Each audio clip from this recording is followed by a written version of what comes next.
push the button when you would like to speak. Thank you so much.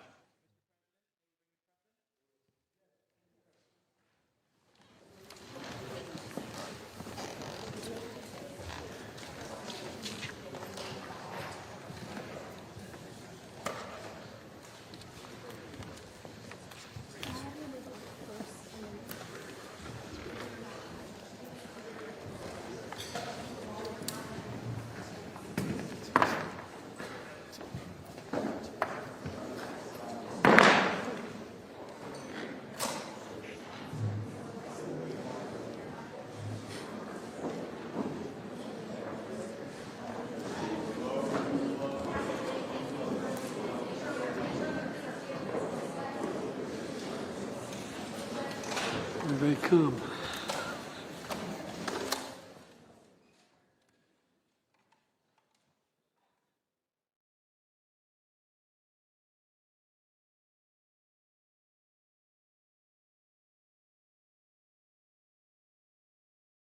Tell me when they're in.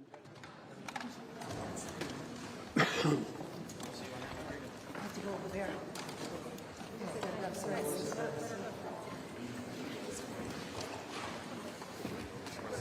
Okay, press are set. Ready to begin. Well, Mr. President, it's good to see you again. We've spent many hours together over the last 10 or 12 years, and to host you in the United States is a great honor and a pleasure, particularly as it relates to our summit today and for the APEC leaders meeting this week. Look, this time of year, about a year and a day ago, we met in Bali on the sidelines of the G20. Since then, key members of our teams have had important discussions on issues matters to both our nations and to the world. But as always, there is no substitute to face-to-face discussions.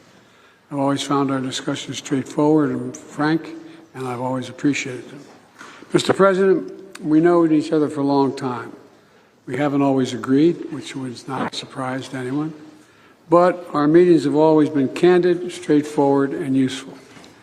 I've never doubted what you've told me in terms of your candid nature in which you speak. I value our conversation because I think it's paramount that you and I understand each other clearly, leader to leader, with no misconceptions or miscommunication. We have to ensure that competition does not veer into conflict. And we also have to manage it responsibly, that competition. That's what the United States wants and what we intend to do. I also believe that's what the world wants for both of us, candid exchange.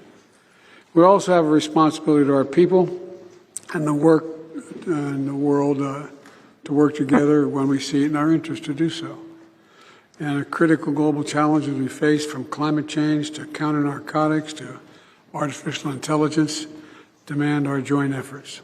So I look forward to beginning this discussion, and I welcome you, and the floor is yours, Mr. President. And again, welcome back.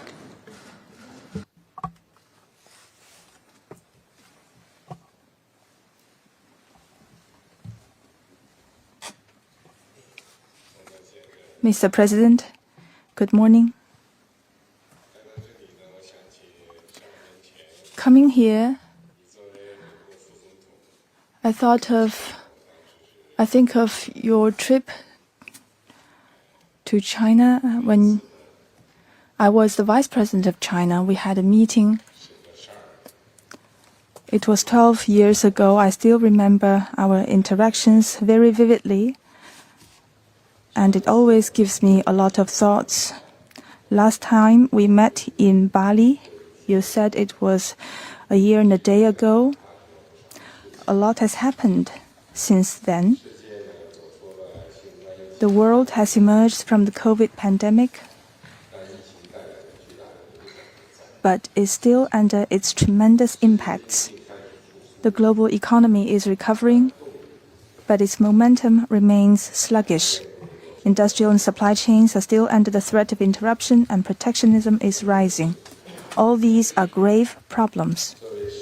The China-US relationship, which is the most important bilateral relationship in the world, should be perceived and envisioned in a broad context of the accelerating global transformations unseen in a century. It should develop in a way that benefits our two peoples and fulfills our responsibility for human progress. China-US relationship has never been smooth sailing over the past 50 years or more, and it always faces problems of one kind or another. Yet it has kept moving forward amid twists and turns. For two large countries like China and the United States, turning their back on each other is not an option. It is unrealistic for one side to remodel the other, and conflict and confrontation has unbearable consequences for both sides. I'm still of the view that major country competition is not the prevailing trend of current times and cannot solve the problems facing China and the United States or the world at large. Planet Earth is big enough for the two countries to succeed, and one country's success is an opportunity for the other. It is an objective fact that China and the United States are different in history, culture, social system, and development path. However, as long as they respect each other, coexist in peace, and pursue win-win cooperation, they will be fully capable of rising above differences and find the right way for the two major countries to get along with each other. I firmly believe in the promising future of the bilateral relationship. Mr. President, you and I, we are at the helm of China-US relations. We shoulder heavy responsibilities for the two peoples, for the world, and for history. I look forward to having an in-depth exchange of views and reaching new understandings with you on strategic and overarching issues critical to the direction of China-US relations and on major issues affecting world peace and development. I wish to